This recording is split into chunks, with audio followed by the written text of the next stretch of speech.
Seri 10 Pedang Kayu Harum, Si Kumbang Merah, Cerita, Hoping Hu, Audiobook, Novel Silat, Bab 33. Setelah melewati bagian jalan yang sulit dan sekarang mereka berjalan naik melalui jalan berbatu, keduanya masih saja saling bergandeng tangan. Cuaca telah mulai terang ketika mereka tiba di tempat datar di puncak, karena pagi sudah menjelang tiba. Agaknya ketika itu barulah Mayang teringat bahwa mereka masih saling bergandeng tangan. Dia seperti terkejut dan cepat-cepat melepaskan pegangan tangannya. "Ih, mengapa engkau masih terus menggandeng tanganku?" Tanyanya bingung karena baru menyadari bahwa sejak melewati jalan yang berbahaya itu, dia sendiri tidak pernah ingat untuk melepaskan pegangan tangan pemuda itu. "Tanganmu, begitu halus dan hangatnya," Hai berkata. Gadis itu tiba-tiba membalik, menghadapinya dengan sinar mata mencorong marah. Akan tetapi sesudah dia melihat wajah pemuda itu yang memandang kepadanya dengan polos dan jujur, teringat dia bahwa yang dihadapinya adalah seorang pemuda yang terbuka dan bicara apa adanya, bukan bermaksud lain, maka dia pun tidak jadi menggerakkan tangan untuk menampar. Kau dengan mulutmu, kau tahanlah sedikit kata-katamu yang penuh rayuan itu atau aku dapat lupa diri, menganggap engkau kurang ajar dan menamparmu," bentaknya, akan tetapi suaranya lirih dan lebih tepat bila dikatakan setengah berbisik atau mengomel. Agaknya gadis itu menahan suaranya agar jangan sampai terdengar oleh subonya yang amat lihai. "Maafkan aku, Mayang. Apa kau ingin kalau aku mengatakan bahwa tanganmu itu kasar dan dingin? Berarti aku berbohong? Sudahlah. Jangan katakan apa-apa lagi," kata Mayang kewalahan.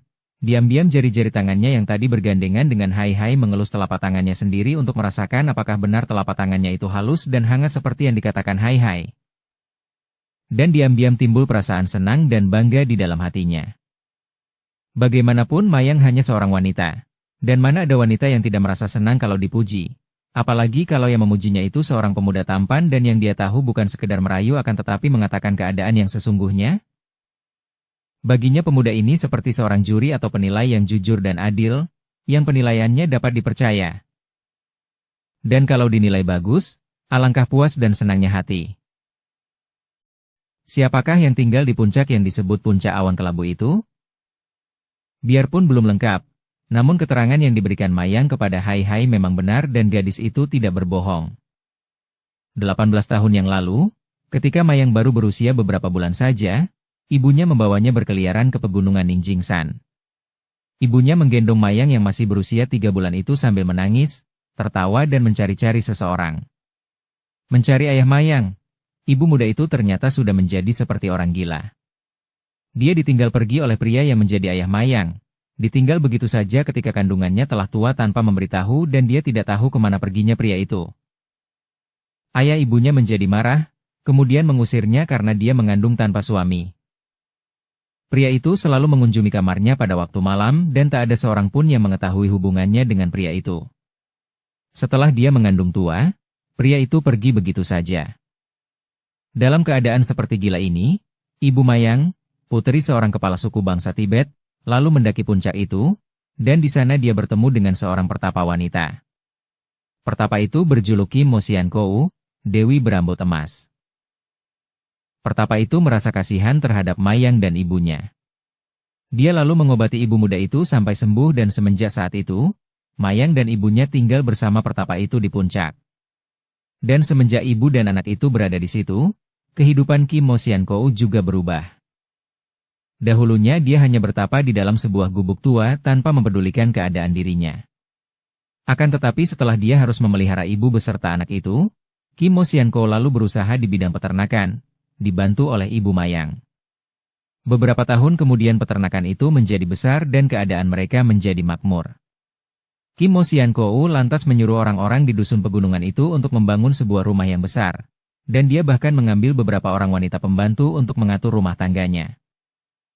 Sejak kecil Mayang tinggal di sana dan ternyata bahwa Mo Xian Kou bukan sekedar seorang wanita yang sedang mengasingkan diri bertapa di situ, melainkan seorang wanita sakti yang mempunyai banyak ilmu.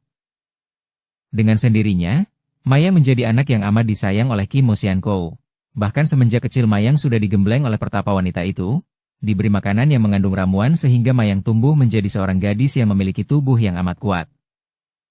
Semenjak berusia 7 tahun Mayang telah diajari ilmu membaca tulis dan juga terutama sekali ilmu silat oleh Kim Mo Sian-ko. Akan tetapi dengan keras pertapa itu melarang Mayang untuk memamerkan kepandaiannya kepada orang lain sehingga tidak ada yang tahu bahwa gadis itu amat lihai.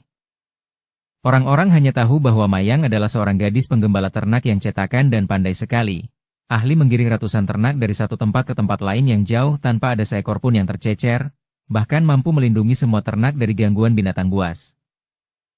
Kalau mereka melihat gadis itu meledak-ledakan pecutnya sambil menggiring ratusan ekor ternak, tidak ada seorang pun yang tahu bahwa cambuk pada tangannya itu mampu merobohkan pengeroyokan banyak orang jahat yang berani mengganggunya. Bukan hanya Mayang yang diberi pelajaran ilmu silat oleh Kim Mo Sian-ko, bahkan juga ibu Mayang dilatih ilmu silat agar tubuhnya menjadi kuat.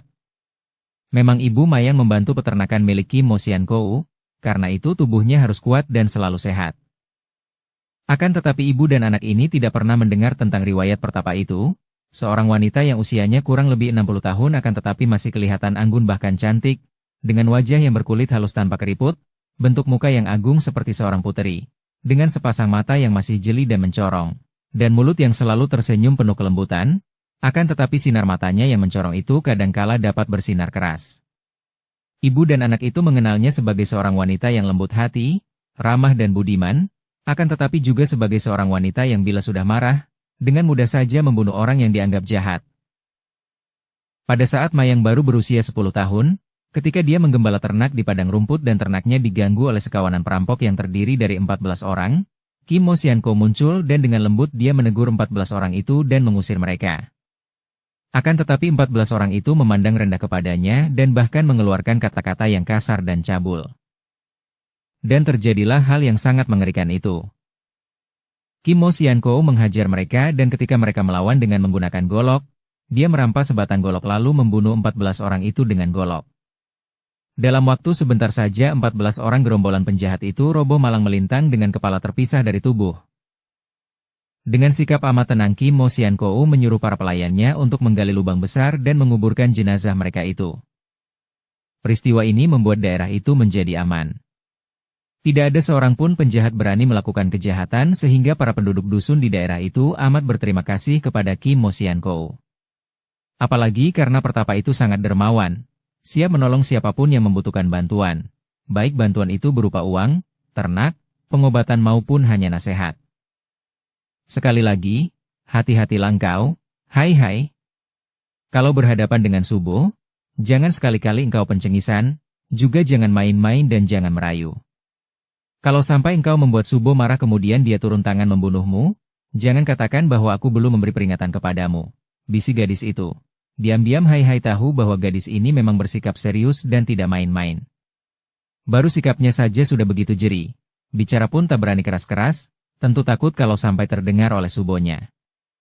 Dan ketakutan seperti ini pun telah menunjukkan bahwa tentu guru gadis ini memiliki kesaktian yang amat hebat sehingga mampu mendengarkan percakapan dari tempat jauh. Dia pun lalu mengangguk karena tidak tega untuk membuat Mayang menjadi semakin ketakutan. Setelah sampai di puncak, Hai melihat bahwa puncak itu ternyata datar, merupakan dataran yang cukup luas dan di tengah-tengah puncak itu tampak sebuah bangunan yang besar, dengan tembok warna putih dan genteng berwarna merah coklat. Daun pintu dan jendela dicat kuning dan di sekeliling rumah itu dihias pepohonan sehingga nampak teduh dan nyaman. Pada sebelah kiri dan belakang rumah terdapat taman bunga yang dipagari kuat, tentu untuk mencegah masuknya hewan ternak yang banyak terdapat di situ. Sebagian besar puncak itu terdiri dari padang rumput yang luas dan subur, dan Hai dapat melihat hewan ternak seperti kambing dan lembu. Juga kuda bahkan nampak ayam berkeliaran di puncak. Hewan ternak itu gemuk-gemuk, dan jauh di ujung puncak terdapat bangunan-bangunan dari bambu sederhana yang merupakan kandang ternak. Beberapa orang gadis sibuk bekerja, ada yang menggembala ternak, ada yang memikul air, ada yang membelah kayu. Mereka semua langsung berhenti bekerja dan mengangkat muka memandang. Lantas alis mereka berkerut ketika mereka melihat munculnya Mayang bersama seorang pemuda tampan. Agaknya tamu pria jarang sekali muncul di puncak ini, kecuali mereka yang mempunyai urusan pekerjaan dengan keluarga Sian-ko, yaitu jual beli ternak, mengirim bahan makanan atau kayu, dan lain-lain. Akan tetapi pemuda yang datang bersama Mayang ini tidak membawa apa-apa dan datangnya bersama gadis itu, tentu dia adalah seorang tamu. Namun mereka membalas salam Mayang dengan sopan dan sikap hormat. Mari kita terus saja ke rumah, kata Mayang dan mereka menghampiri rumah besar itu. Sesudah tiba di ruangan depan, Mayang berkata lirih. Engkau duduklah dulu menanti di ruangan tamu ini, aku akan memberitahu kepada Subo. Sekali lagi, bersikaplah sopan. Gadis itu lalu memasuki pintu tembusan ke dalam. Hai duduk melamun, lalu memutar tubuh memandang keluar. Pekarangan itu sangat luas dan bersih, tidak berdebu karena ditaburi semacam pasir lembut yang berwarna agak gelap sehingga tidak menyilaukan mata kalau matahari bersinar, dan hangat kalau udara dingin. Tempat ini memang indah dan nyaman, pikirnya. Dan penghuninya tentulah orang-orang yang suka akan kebersihan dan keindahan. Guru Mayang itu tentu lihai sekali ilmu silatnya, dan lebih lihai lagi ilmu sihirnya. Sungguh merupakan pribadi yang sangat menarik. Kalau wanita sakti itu mau membantunya, tentu dia akan dapat membebaskan Han Xiong dan berhasil menyelidiki keadaan para pendeta lama itu, juga dapat membuka rahasia mereka mengapa mereka itu menculik Han Xiong. 3 orang pendeta lama yang lihai itu mengaku sebagai utusan Dalai Lama, akan tetapi dia mendengar dari Mayang bahwa mereka itu adalah pemimpin para pendeta lama yang pernah dibasmi sebagai pemberontak oleh Dalai Lama. Pada saat dia mulai merasa betapa lamanya Mayang meninggalkannya di situ, terdengar langkah-langkah kaki yang ringan di belakangnya. Dia sudah mulai khawatir bahwa gadis itu mendapat kesukaran, bahwa Subo gadis itu tidak mau menemuinya bahkan memarahi Mayang. Sebab itu, ketika mendengar langkah kaki yang ringan lembut, dia cepat bangkit berdiri dan membalik. Dia melihat Mayang, akan tetapi gadis itu sekarang telah mengenakan pakaian bersih dan nampak segar. Agaknya Mayang sudah mandi dulu sebelum keluar lagi. Pantas demikian lamanya, akan tetapi harus diakui bahwa kemunculan gadis ini mendatangkan kesegaran baginya. Mayang tetap sederhana, bahkan rambutnya tidak disisir rapi, agak aut-autan namun bahkan menjadi semakin manis. Kemanisan yang wajar seorang gadis, bukan kecantikan karena riasan. Di samping gadis itu terdapat seorang wanita lain yang pantasnya menjadi kakak Mayang karena ada banyak persamaan di wajah mereka. Kalau Mayang bagaikan kuncup mulai mekar, wanita itu adalah bunga yang sudah mekar sepenuhnya. Keduanya sama menariknya.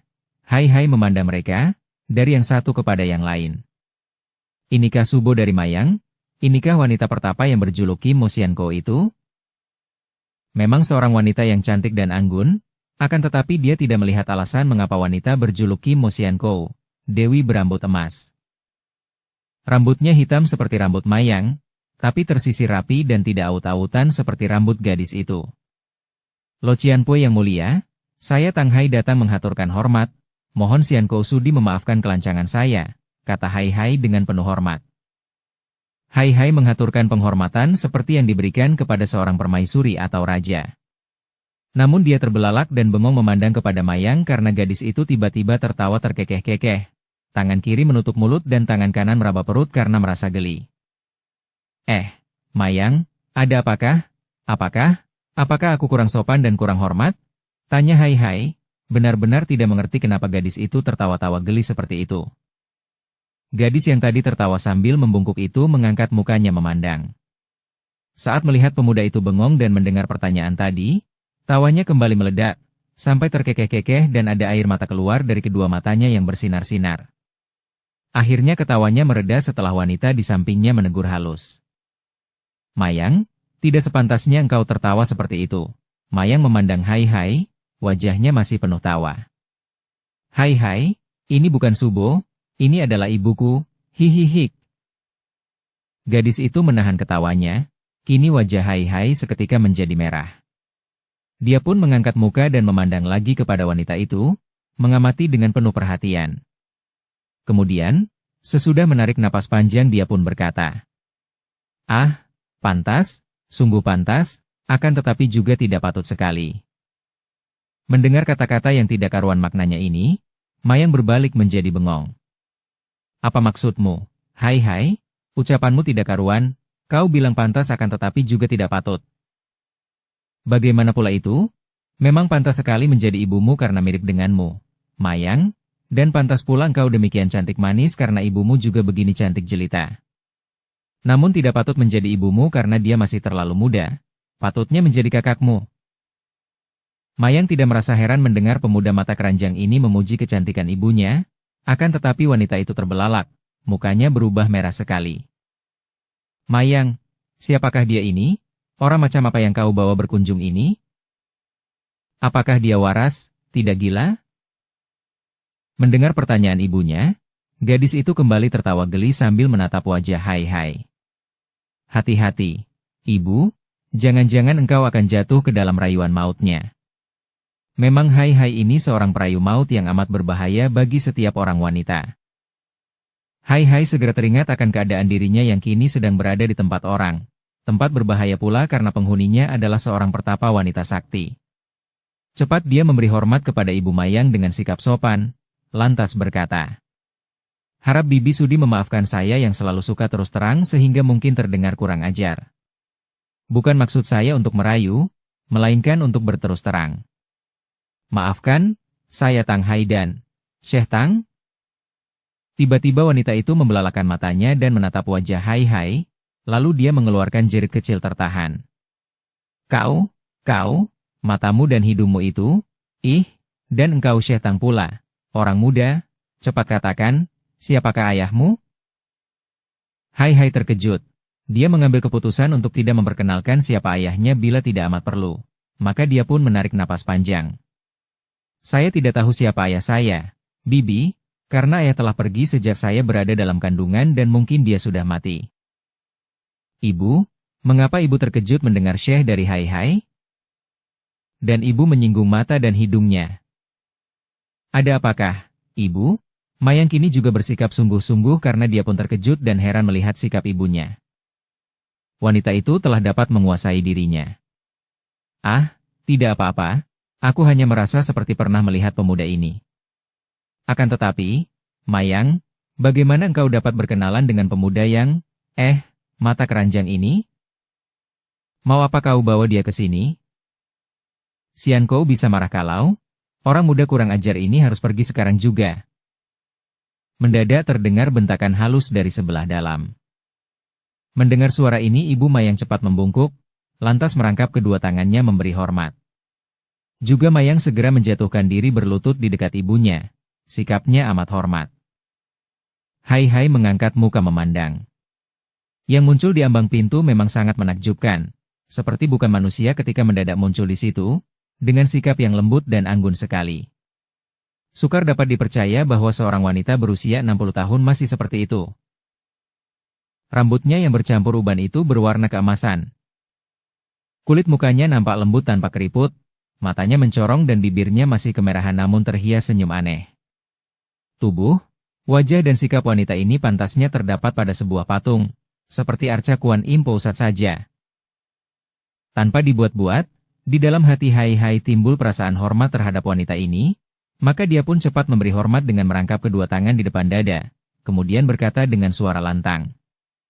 Mohon maaf sebesarnya dari Xiankou akan kelancangan saya yang telah berani datang dan menghadap Xiankou tanpa diundang.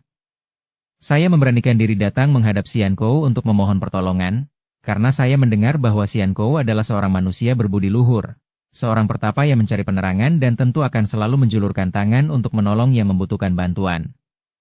Atas pertolongan Xiankou yang sakti dan suci, sebelumnya saya Tang Hai menghaturkan banyak terima kasih dan akan selalu berdoa semoga semua budi kebaikan Xiankou akan tercatat oleh para malaikat dan Tian yang akan berkenan membalas semua amal perbuatan Xiankou yang berbudi sehingga kalau dalam kehidupan yang sekarang saya tidak dapat membalas segala kebaikan Xiankou yang mulia. Semoga dalam kehidupan mendatang saya akan dapat menebusnya dan... Sudah, cukup. Kim Xiankou berkata sambil menahan ketawanya ketika mendengar kata-kata yang berderet-deret tanpa ada putusnya itu.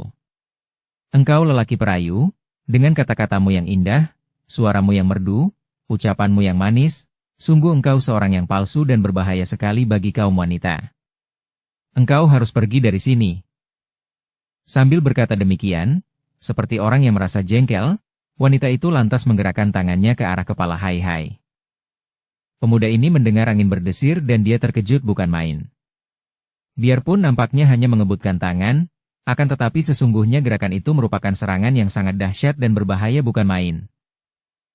Maka, agar jangan kentara bahwa dia mengelak, pada saat itu dia segera menjatuhkan diri berlutut menghadap ke arah wanita berambut keemasan itu sambil mengangguk-angguk memberi hormat. Xiankou yang sakti, Xiankou yang budiman, Xiankou yang agung, tolonglah saya, tolonglah sahabat saya. Kim Mo Xiankou agak terbelalak dan dia menoleh kepada Mayang. Mayang, dari mana engkau memperoleh pemuda perayu ini dan apa kehendakmu membawa orang semacam ini kepadaku? Hayo jawab yang sejujurnya. Ucapannya halus akan tetapi mengandung teguran dan perintah. Sambil berlutut Mayang lalu menjawab. Harap Subo sudi memaafkan Teocu, murid. Subo, ibu guru, tentu maklum bahwa Teocu tidak akan berani berlancang hati untuk membawa seorang tamu pria datang menghadap Subo. Akan tetapi telah terjadi peristiwa yang cukup hebat, yang Teocu anggap cukup penting bagi Subo untuk mengetahuinya. Pertama-tama, agar Subo ketahui bahwa tadi Teocu sudah bentrok dengan 3 orang pendeta lama yang memimpin para pendeta lama di puncak Bukit Bangau. Kim Mo Xiankou terkejut walaupun hal ini hanya nampak pada pandang matanya dan kerutan alisnya. Sudah kukatakan bahwa engkau tidak boleh berurusan dengan mereka. Urusan pemberontakan terhadap Dalai Lama bukanlah urusan kita dan kita tidak perlu mencampuri. Maaf, Subo, bukan maksud Teocu untuk mencampuri, tetapi secara kebetulan saja Teocu bertemu dengan mereka bertiga itu di kedai makan di Dusun Wangkan dalam perjalanan Teocu pulang mengantar ternak ke kota Chauti. Mereka makan di sana bersama seorang pemuda. Ketika mereka melihat Teocu, seorang di antara mereka menghampiri Teocu dan pura-pura minta derma, akan tetapi Teocu merasakan betapa dia menggunakan kekuatan sihir untuk menguasai pikiran Teocu. Tadi malam Teocu datang ke gubuk di luar dusun di mana mereka menanti dan dengan sihir pendeta lama itu menarik Teocu datang. Karena Teocu menganggap mereka itu jahat sekali. Sebagai pendeta lama tidak patut melakukan kekejian seperti itu terhadap Teocu, maka Teocu datang dan ingin menghajar mereka. Aih, engkau lancang, Mayang. Mereka itu adalah 3 orang pendeta lama yang memiliki ilmu kepandaian tinggi.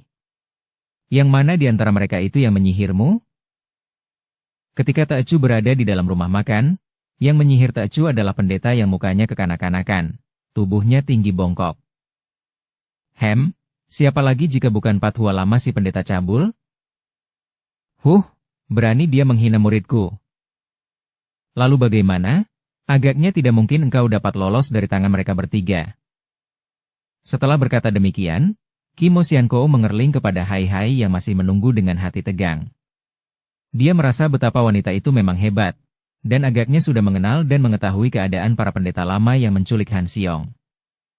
Mereka bertiga lantas menghadapi Teocu dan mencoba untuk menguasai Teocu dengan sihir. Akan tetapi, mereka tidak tahu bahwa Teocu adalah murid Subo. Segala permainan kanak-kanak itu. Jangan tergesa-gesa menyombongkan diri. Kim Mo Xiankou memotong dengan suara tegas sehingga mengejutkan Mayang sendiri karena tidak biasanya gurunya menghardik dirinya. Sementara itu, diam-diam Hai Hai tersenyum melihat sikap Mayang. Sesudah sihir mereka itu gagal, seorang di antara mereka yang memegang tongkat lalu menyerang Teocu. Teocu melawan dengan cambuk. Kami berdua saling serang dan Teocu sudah mengambil keputusan untuk menghajar mereka bertiga. Akan tetapi tiba-tiba Teocu dikejutkan oleh terbakarnya gubuk itu dan Teocu lalu pergi meninggalkan mereka. Teocu bertemu dengan Hai Hai ini, lantas dia menceritakan bahwa pemuda yang bersama 3 orang pendeta lama itu adalah seorang sahabatnya yang diculik mereka untuk dijadikan pelayan. Karena Teocu menduga bahwa kawannya itu dilarikan ke Bukit Bangau, maka Hai Hai minta kepada Teocu untuk menghadap Subo dan mohon pertolongan Subo untuk dapat menolong dan membebaskan sahabatnya itu. Kim Mo Xiankou menahan senyum, memandang kepada muridnya itu dan menggeleng kepalanya. Mayang, kau kira aku tidak tahu siapa ketiga orang pendeta lama itu? Yang menyihirmu adalah Pathua lama. Adapun orang yang menyerangmu dengan tongkat itu bukankah bertubuh tinggi besar, dan tongkatnya itu memakai kelenengan? Lalu orang ketiga itu tinggi kurus, matanya seperti selalu terpejam? Benar sekali, Subo, mereka itu adalah tokoh-tokoh di Tibet. Yang menyerangmu bernama Gunga Lama dan yang matanya terpejam itu Jang Hao Lama. Mereka bertiga adalah orang-orang sakti dan menghadapi Gunga Lama seorang saja belum tentu engkau dapat menang. Kalau tidak ada orang yang membakar gubuk itu, kiranya belum tentu engkau akan dapat meloloskan diri dari tangan mereka. Siapa yang membakar gubuk itu? Hai Hai cepat mengacungkan telunjuk kanannya ke atas. Saya, Xiankou, untung ada saya. Pada saat itu pula terdengar suara ribut di luar. Mereka segera memandang keluar dan nampaklah 5 orang lama sedang ribut mulut dengan para pelayan wanita yang bekerja di pekarangan depan. Agaknya para pelayan itu bersikeras melarang mereka memasuki pekarangan, tapi 5 orang pendeta lama itu berkeras pula akan memasuki pekarangan sehingga terjadi ketegangan. Melihat hal ini, Mayang melompat bangun, juga ibunya sudah melangkah keluar bersama puterinya. Kim Mo Xiankou sendiri dengan sikap tenang bangkit berdiri akan tetapi dia pun melangkah keluar. Hai Hai yang ditinggal seorang diri dalam keadaan masih berlutut itu pun segera bangkit dan keluar. Hei, apa yang telah terjadi di sini? Bentak Mayang yang bersama ibunya telah berada di pintu pagar di mana 5 orang pendeta lama itu bersitegang dengan para pelayan yang melarang mereka memasuki pekarangan. 5 orang pendeta lama itu berusia kurang lebih antara 40 tahun. Mendengar bentakan ini, mereka mengangkat muka memandang dan ketika melihat Mayang, mereka memandang dengan wajah berseri. Salah seorang di antara mereka yang mulutnya lebar segera melangkah maju. Apakah engkau yang bernama Nona Mayang? Kalau benar aku, mengapa? Tantang Mayang yang sudah marah melihat mereka karena dia menduga bahwa tentu mereka ini anak buah 3 orang pendeta lama yang mereka bicarakan tadi. 5 orang pendeta itu saling pandang dan mereka pun menyeringai kurang ajar. Si mulut besar tertawa. Hahaha, pantas saja suhu berpesan agar kita membawanya hidup-hidup dan jangan melukainya. Kiranya memang manis sekali dan sayang kalau sampai terluka, katanya kepada kawan-kawannya, lalu dia menghadapi Mayang kembali. Nona Mayang, kami diutus oleh para guru kami untuk mengundang Nona ke tempat kami, menghadap 3 orang suhu kami karena ada urusan penting yang hendak dibicarakan denganmu. Aku tidak sudi. Mayang membentak. Nona Mayang, kami datang dengan niat baik dan tidak ingin menggunakan kekerasan, akan tetapi kami pun tidak berani pulang kalau tidak bersamamu. Maka marilah engkau ikut dengan kami agar tidak perlu kami menggunakan kekerasan untuk memaksamu. Mayang melompat lantas membanting kakinya dengan marah. Kalian ini 5 ekor anjing gundul berani mengancam aku? Majulah dan aku akan membikin remuk gundul-gundulmu itu. Mayang, mundur kau! Mendadak terdengar Kim Mo Xiankou berkata lembut. Mayang terkejut dan dia pun tidak berani membantah, walaupun dia masih ragu-ragu. Mayang, lekas taati Xiankou, kata pula ibunya yang lebih mengerti mengapa Kim Mo Xiankou menyuruh Mayang mundur. Dia bisa menduga bahwa kalau 3 orang pendeta lama itu mengirim utusan 5 orang ini, tentu mereka sudah memperhitungkan bahwa 5 orang pendeta utusan ini akan mampu menandingi bahkan mengalahkan Mayang. Kini Kim Mo Xiankou memandang kepada Hai Hai sambil tersenyum, senyum dingin mengejek. Orang muda, Pinni, aku akan mempertimbangkan permintaanmu tadi kalau engkau dapat mewakili kami menghadapi 5 orang pendeta lama ini. Subo, apakah Subo hendak mencelakakan Hai Hai? Dia tidak bisa apa-apa, seorang pemuda yang lemah, bagaimana harus? Mayang, jangan membantah kehendak Xiankou, kembali ibu gadis itu menegur. Mayang tidak melanjutkan kata-katanya, hanya memandang terbelalak kepada Hai Hai, merasa kasihan karena bagaimana pemuda lemah itu akan dapat menandingi 5 orang pendeta lama itu. Melawan seorang dari mereka pun tidak akan mampu. Tentu dia akan tewas, tiba-tiba dia merasa khawatir dan gelisah sekali.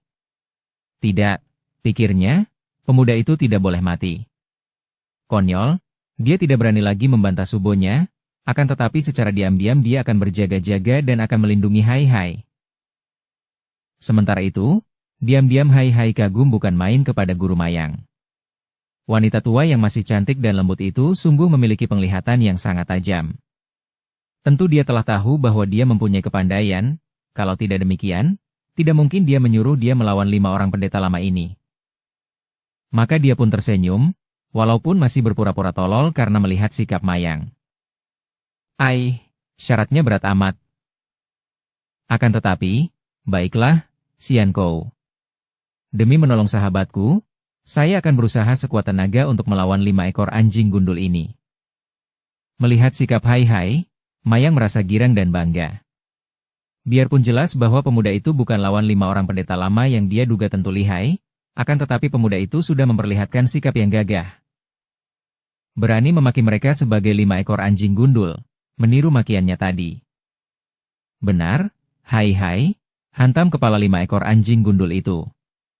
Jangan takut, kalau mereka hendak menggigitmu, akan kuketuk kepala mereka yang gundul itu. Dia berteriak penuh semangat.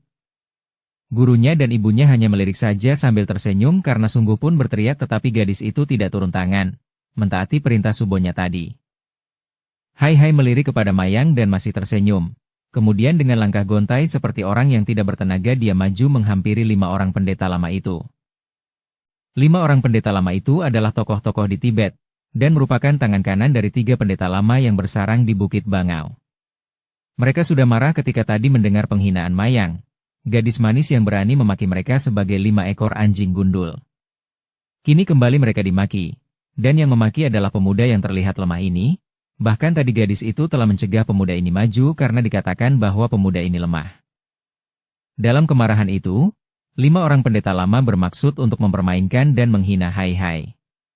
Salah seorang di antara mereka yang tubuhnya kurus kering berkata dengan suaranya yang parau besar, tidak sesuai dengan tubuhnya.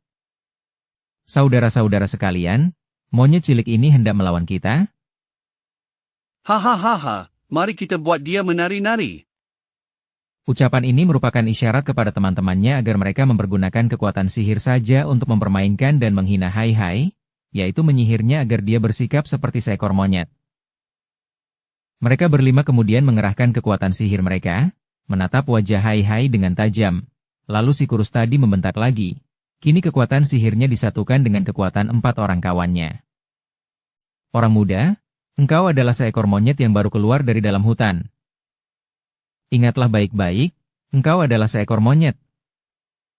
Monyet, monyet, monyet, hayo monyet, engkau menari-narilah. Mayang merasa benar akan gelombang kekuatan sihir itu.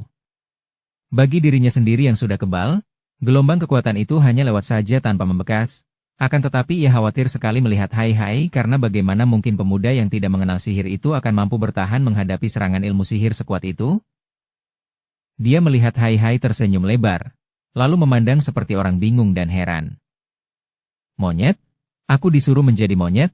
Haha, baiklah, aku akan menari seperti monyet. Akan tetapi pertunjukan monyet harus dilengkapi dengan segerombolan anjing. Dan kalian yang menjadi 5 ekor anjingnya. Anjing gundul, haha, kalian 5 ekor anjing gundul, hayo kalian menggonggong, biar aku jadi monyet menari-nari. Kini Mayang terbelalak. Apa yang telah dilihatnya? 5 orang pendeta lama itu tiba-tiba saja merangkak-rangkak dan menggonggong mirip anjing, menyalak-nyalak dan meringis-ringis. Tadinya dia mengira bahwa mungkin Subonya yang telah membantu Hai Hai sehingga dia merasa gembira sekali. Akan tetapi, ketika dia menoleh kepada Subonya, dia melihat betapa Subonya juga terbelalak dan terheran-heran. Maka dia cepat memandang lagi ke arah Hai Hai dan 5 orang pendeta lama itu. 5 orang pendeta itu masih merangkak-rangkak, kadang-kala berloncatan ke sana-sini sambil menyalak-nyalak, dan Hai Hai meloncat ke atas punggung pendeta kurus kering. Sambil menari dan menggaruk-garuk tubuh seperti seekor monyet, Hai Hai berloncatan dari satu punggung ke lain punggung, persis seekor monyet yang sedang bermain-main dengan 5 ekor anjing. Riuh rendah suara 5 orang pendeta itu menggonggong dan menyalak-nyalak dengan galak. Mayang hampir tidak dapat percaya akan pandangan matanya sendiri. Sudah jelas bahwa Hai Hai agaknya berada di bawah pengaruh sihir dan bersikap laksana seekor monyet, akan tetapi mengapa 5 orang pendeta yang menyihir Hai Hai itu seperti terkena sihir pula?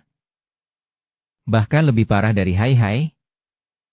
Kalau Hai Hai hanya bersikap seperti monyet, menggaruk-garuk dan menari-nari tetapi masih bisa bercakap-cakap, 5 orang pendeta lama itu benar-benar bersikap dan bersuara seperti anjing. Akan tetapi ketika kembali Mayang menoleh kepada Subonya, dia melihat Subonya kini tidak terheran-heran lagi. Bahkan Subonya tersenyum-senyum. Sekarang dia melihat Hai Hai meloncat turun dari punggung para pendeta lama itu, masih berjingkrak-jingkrak dan menggaruk-garuk dada dan punggung seperti monyet, sambil tertawa-tawa. Bersambung ke bab 34. Dukung kami dengan subscribe, follow, like, komen dan share. Terima kasih.